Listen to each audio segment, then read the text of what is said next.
Assalamualaikum warahmatullahi wabarakatuh. Sahabat kamu, niba kesempatan yang mulianya kamu ingin mengisahkan sebuah kisah yang mudah-mudahan ke motivasi kitanya bersama dalam melakukan ibadah kepada Allah. Nakeh kisahnya aktor utama adalah Sya'ban. Beliau adalah sahabat Rasulullah Sallallahu Alaihi Wasallam.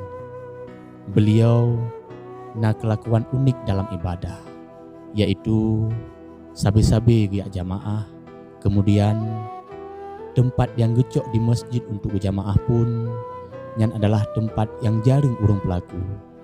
Beliau sabi-sabi geduk di pojok masjid, bak sago dan yang paling ke. Maksud dan tujuan nakeh supaya urang lain bek mengganggu dengan duk beliau nyan, dan beliau pun hana terganggu dalam iktikaf beliau. Sehingga karena beliau kabiasa menan, Rasulullah pun kaik gebaca dan gehafal kelakuan beliau. Pada suatu ketika, bakwate jamaah subuh, Rasulullah gekalon, paken Sya'ban Yohanadeh. Biasa ji, na Sya'ban bak posisinya, tapi bak subuhnya hanadeh. Maka Rasulullah getunda semayang subuh siat. Kemudian Rasulullah ditanya mbak para sahabat, "Na yang kalian Sya'ban?" Sebahagian sahabat menjawab, "Hana ya Rasulullah." Kemudian Rasulullah dilanjutkan semayang subuh berjamaah. Leh Rasulullah disemayang dengan para sahabat, getanya ngelom mbak para sahabat, "So na tupua, paken Sya'ban hana geja masjid ni bak subuhnya." Sahabat bak watenyan hana dijawab dikarenakan hana gedepu. Rasul ditanya ngelom, "So yang na tepat rumah Sya'ban?" Salah siro sahabat menjawab, "Lung ya Rasulullah." Menyemenan li getanyo, tajak ni bak subuhnya gedeh bak rumah Sya'ban. Maka singkat cerita, gelangkahkan kaki Rasulullah dan para sahabatnya menuju kepada rumah Sya'ban. Kurang lebih ipajahwate lejem leh subuh gejak duha baru terus Rasul kedih bak rumah Sya'ban. Katakanlah dari leh subuh posi kurang baru terus Rasulullah kedih bak rumah Sya'ban. Angwate sampo Rasulullah bak rumah Sya'ban, benar ternyata Sya'ban kanwo bak Allah. Singkat cerita, Rasulullah ditanya bak istri Sya'ban, putra wasiat, dan kata-kata terakhir daripada Sya'ban, "Hana ya Rasulullah, cuman yang na leheboh tutu Sya'ban, yang kamu di sini hana mufum putra maksud daripada Sya'ban." Putra teman tutunya tanya Rasulullah. Yang pertama neken Sya'ban, 5 lesa ba'id. Yang kedua 5 lesa jadid. Yang kelih 5 lesa kullu. Lehebohnya hana mufum kamu ya Rasulullah. Kemudian atih wahyu Allah Subhanahu wa taala, Rasulullah terbuka hijab sehingga mufum pu yang maksud daripada Sya'ban. Meno kena Rasulullah. Pada masa lagi tanya kena tahu ba Allah, seluruh adegan yang akan geputar ulang di Allah dan akan gepelemah fahala dan ganjaran yang akan kita nyurumput. Maka pada tutu yang pertama, paken hanji uhlom.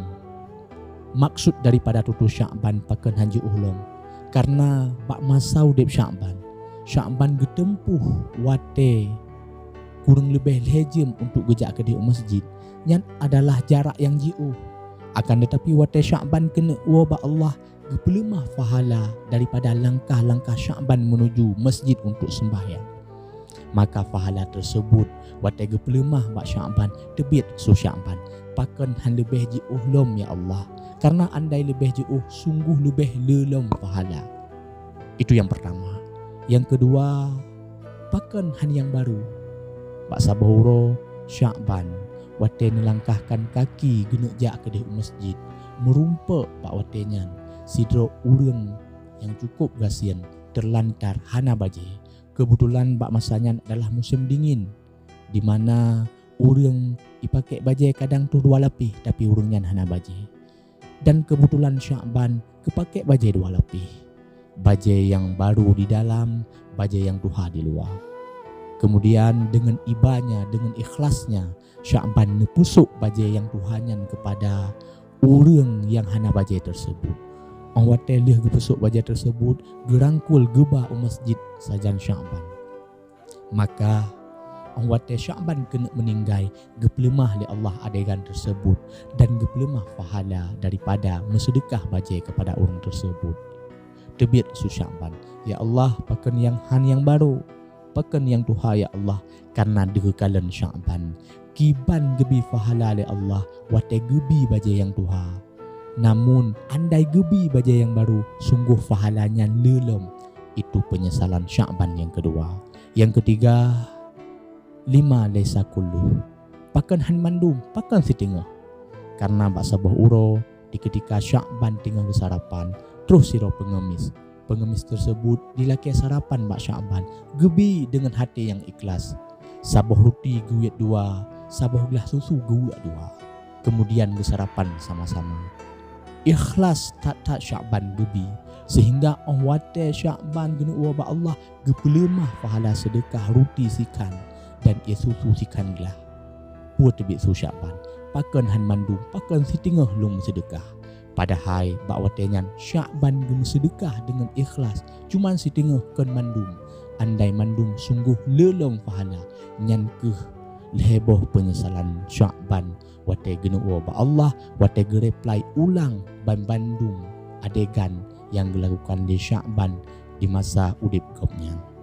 Maka hadirin patut ligetanyo tak kaji ulang drote menya Sya'ban bak buat gad gepebuat gesesali, apalagi getanyo kadang yang tak lakukan mukhalafah dengan syariat.